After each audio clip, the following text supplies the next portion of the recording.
Well, Chris, it's just been announced that Shez Rock has been given our latest invitation to the Harness Jewels, all the way from North America. How does that news sit with you? Super. Yeah. Very, very nice. Very great. Very appreciative and appreciate it. And it's really it's super to have a filly good enough to get invited and to be there. Chris, following her record-setting win in the Oaks on Friday night in Australia, have you heard how she's pulled up after the race? Yeah, fine. I was talking to Mark. Actually, I only spoke to him like an hour after the race, and he thought she was okay. But I meant to get a hold of him today, and I haven't. But I'm sure I will. I believe now she's like flying. So. Yeah. I don't know if I need to talk to Mark Pitt or Mark Purden, but yes. I'll talk to somebody. Yes, no doubt. Of course, yes, she's heading to the All-Stars barn this week to start her New Zealand Oaks campaign. Now, Chris, for those who aren't aware, how did you come to purchase Shez Rock? I've been trying to buy a couple of horses around New Zealand, and one or two had negotiated with Mark Purden over a couple of his, and it didn't work out. And he'd been at the Miracle Mile, of course, and he saw the filly over there, and she'd won that night, the New South Wales Oaks, and he thought she might be available to buy. Well, he didn't know that she was available. He thought that she was good enough to try and purchase. So after looking at the replays, it was everything to like about her. Mm-hmm. So Mark called him up and we got her bought, which was quite a simple deal, but I was very happy to be able to buy her at the time, and so far it's working out very well. So. Well, it's a wonderful purchase for yourself, Chris, and her future targets, understand, following the Oaks and the Harness Jewels now, she'll head back for the Vic Breed Series, is that right? Yes, that's after the Jewels, of course, so that works out quite well, with the timing. I think she also has the Breeders' Crown in Australia. Yep. Yeah, just not sure of that date, to be honest. Okay, so following her Australian campaign, Chris, have you got any plans as to when she'll head to the United States, or is that still to be determined? Still to be determined. I got a little bit of an idea of leaving her there as a 4-year-old, but I haven't looked into it much. But I suspect there's probably not enough races for her. Either way, I'll give her a good break, and just decide at the time. Okay, and Chris, we've spoken before about the rise of mile racing in Australasia. You've noticed a big improvement over the last decade or so in our mile racing? Oh yeah, big improvement. I don't think you need me to tell you, but everyone can see it right there, right? And I think with the good track, the bigger track in Menangle has helped a lot, right? Absolutely. Okay, so if you've just tuned in, the latest news is that Shez Rock is the latest invite to the Harness Jewels this year to be held at Cambridge. Chris, you won't be able to see the race live, but we'll endeavour to get some Facebook Live footage for you, because it must be a bit nerve-wracking, having to wait for news, I guess, from this side of the world. A little bit, but it doesn't bother me a heck of a lot. You get used to the bigger races. And I got a sister that's pretty handy on the telephone.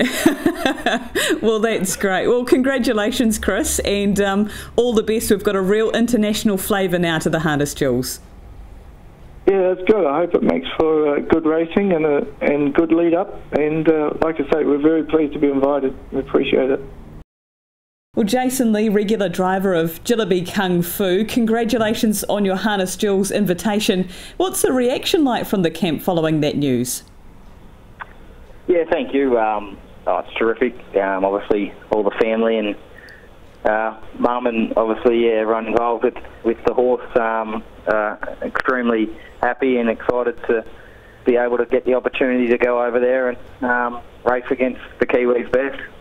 And Jason, how has the horse come through that Miracle Mile run? I mean, it was only literally half a metre or so between you and an Australasian record. Has he come through it okay? Yeah, he has. He had a little bit of a break afterwards. He's back on target now, and his work's been good. Hopefully we might be able to get a run into him beforehand, and if everything goes to plan, then he should be there on race day. For you as a young driver in the industry, Jason, how special is it to be associated with a horse like this and one for your mother?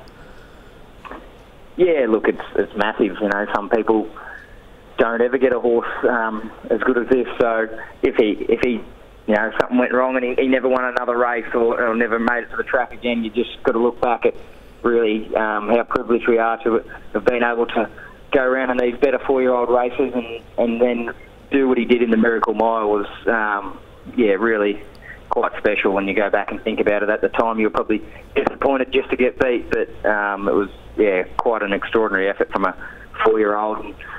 He's always been a top-line horse, but he's probably had to have things go his way a little bit in the better races as a younger horse to win them, like most do, but he's now probably good enough that when he's right, he can make his own luck, and he's really turned into a lovely animal.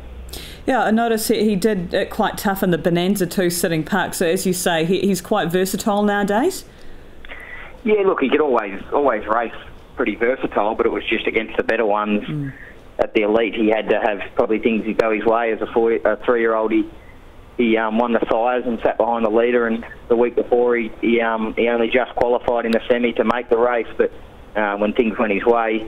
But in saying that, at the end of his 3-year-old season, I still look back at his Breeders' Crown run, and I wasn't driving him that day. Glenn drove him, so between me and Glenn, we usually sort of drive him, and it was unbelievable what he was able to do. I thought that was probably one of his best runs of his career. Really put the writing on the wall, and he did get beat that day and only ran second. But if you go back and look at it, it was really nearly the run of the day in my eyes. I'm probably a little bit biased, but it was unbelievable the effort he produced on Breeders' Crown Day as a 3-year-old.